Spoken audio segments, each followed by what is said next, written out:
মিরপুর শেরেবাংলা জাতীয় ক্রিকেট স্টেডিয়ামে শেষ উইকেটের রোমাঞ্চ পার্টেক্স স্পোর্টিং ক্লাব এবং অগ্রণী ব্যাংক ক্রিকেট ক্লাবের মধ্যকার ম্যাচে। জয়ের জন্য শেষ ওভারে পার্টেক্সের প্রয়োজন ছিল 10 রান, তবে হাতে উইকেট না থাকায় কিছুটা চাপে পড়ে তারা। সেখান থেকেই দলকে উৎসবের উপলক্ষ এনে দেন মোহাম্মদ রাকিব। 1 উইকেটে জয় পায় তারা।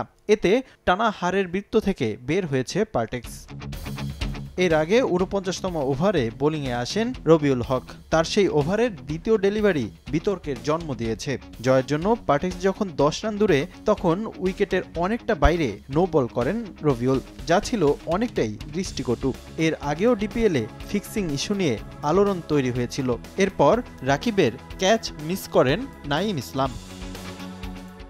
এদিকে টস হেরে প্রথমে ব্যাট করতে নামে ইমরুল কায়েসের দল, তবে স্কোরবোর্ডে সন্তোষজনক রান তুলতে ব্যর্থ হয় অগ্রণী। দলের জন্য সর্বোচ্চ ৬৪ রান করেন মার্শাল আইয়ুব। এছাড়া সাদমানের ৩১ এবং শুভাগত হোমের ২৭ রানে পার্টেক্সকে ২১৯ রানের লক্ষ্য দেয় অগ্রণী। পার্টেক্সের হয়ে সর্বোচ্চ ৩টি উইকেট শিকার করেন নাঈম ইসলাম।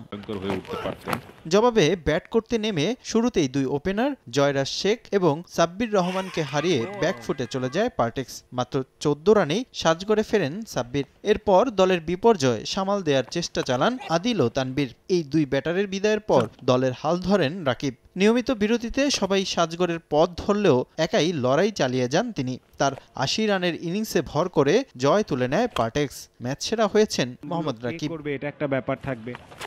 এদিকে বৃষ্টির কারণে রূপগঞ্জ টাইগার্স ও ব্রাদার্সের ম্যাচ এবং লেজেন্ডস অফ রূপগঞ্জ এবং গুলশান ক্রিকেট ক্লাবের ম্যাচ পরিত্যক্ত হয়েছে। রিফাতুল ইসলাম মিরন, সময় সংবাদ, ঢাকা।